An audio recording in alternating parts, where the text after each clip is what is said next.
Today we're going to be using Zentangles to design a table or some kind of surface for our Pop Art Cupcake to sit on. We're going to be using a Sharpie today, and I'm going to start by writing my name on the back. You probably should use a pencil to write your name. And the first step is going to be just draw a straight horizontal line across the paper. So start on one side and draw it straight over to the other side. Mine is pretty much in the center. You could kind of have it up a little bit or down a little bit. That's up to you. And we are only going to be focusing on the bottom right now. And like I said, we're going to be doing what's called Zentangles.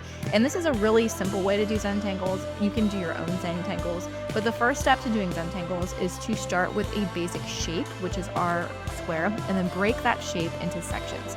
So to break the shape into sections, what I'm doing is diagonal stripes all the way across. I like to do diagonal stripes just because it shows a little bit of space. It makes it seem like the table is kind of going back into space.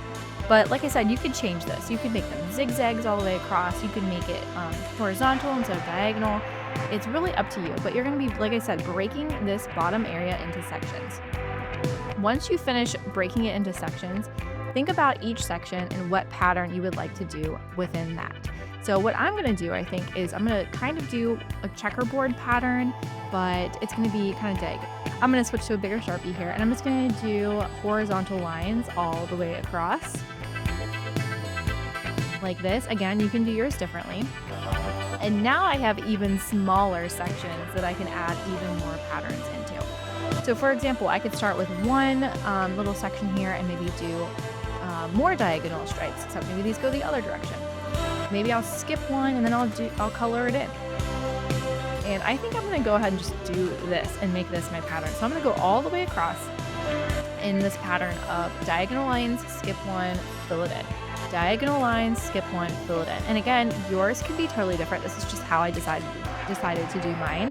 And the reason I think this is a good choice for me is because I have a variety going on here where I have a white area, a really dark black area, and then a value in between where I have these thin stripes filling in these other squares, which kind of creates a variety of light to dark. So I've got my really light white area, my really dark black area, and then my striped areas kind of in between. So I'm going to go all the way across in this pattern, and then if I wanted to, I could switch it up in the next row, but what I'm going to do is I'm just going to shift all of these patterns over so they're kind of in a checkerboard.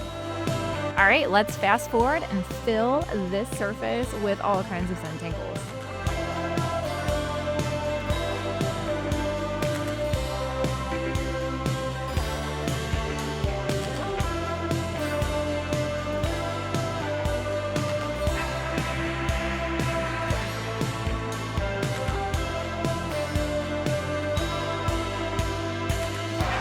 All right, here is my patterned kind of checkerboard pattern for my cupcake to go on. Super fun, super relaxing. I hope you enjoyed doing Zentangles today. Remember, there's no really right or wrong way to do this, and I hope you got creative with it. I will see you next time when we make our cupcake and the rest of our background. Love, your cozy art teacher.